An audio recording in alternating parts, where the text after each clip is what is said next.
ایسی فریفتگی، ایسا عشق، ایسا جنون، ایسی محبت ہم نے کسی دربار میں نہیں دیکھا جیسا دربار جناب محمد رسول اللہ کے دربار صلی اللہ علیہ وسلم۔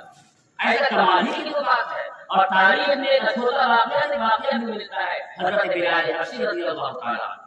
حضرت بلال حبشی اذان دیا کرتے تھے، مؤذن رسول تھے، یہ معلوم ہے کہ اذان دیا کرتے آپ تشریف لے گئے، دنیا سے پردہ فرما۔ حضرت بلال حبشی غمگین ہو گئے، مدینہ منورہ میں دل نہیں لگ رہا، وہ اذان دیتے تھے تو کس طرح اذان دیتے تھے؟ محدثین لکھتے ہیں جو کہتے تھے اشہد ان محمد رسول اللہ، کیا کہتے تھے؟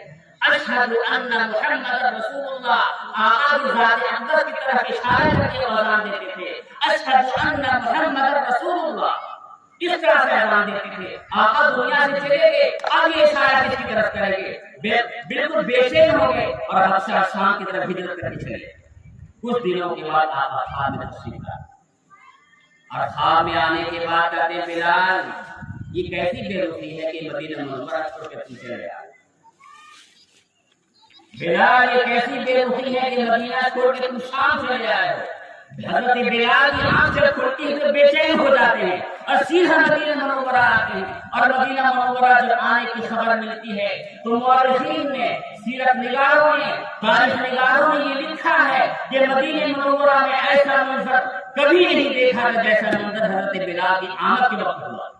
عورتیں چھتوں پہ چڑھ گئی اور چھتوں پہ چڑھ کر کے دیکھے حضرت بلال کی اذان سننے کے لیے جمع ہو گئی کہ حضرت بلال آئے، حضرت بلال کی اذان سنے۔ چنانچہ حضرت بلال آتے ہیں، کبھی روضہ اقدس پہ جاتے ہیں اور کبھی حضرت حسنین کے پاس آتے ہیں، بے خود تھے۔ سب لوگ درخواست کرتے ہیں کہ آپ اذان دیتے ہیں، حضرت بلال تیار نہیں۔ جب تیار نہیں ہوئے تو حضرت حسنین نے آ کر کے کہا کہ آپ اذان دیں۔ حضرت حسن، حضرت حسین، ان کی درخواست پہ آپ نے اذان دینی شروع کی۔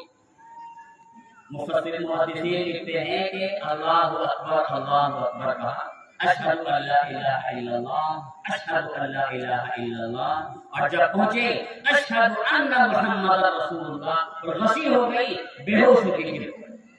ایسی محبت کی حضرت بلال کو، یہ کمالی کا نتیجہ تھا، آقا کی ذاتی کا نتیجہ یہ تھا کہ کتنی قلیل مدت میں ایسے لوگوں کو پیدا کیا جو عشق کا ایک نمونہ دنیا میں، ایسا عاشق دنیا نے نہیں دیکھا جیسا حضرت بلال رضی اللہ عنہ۔ جناب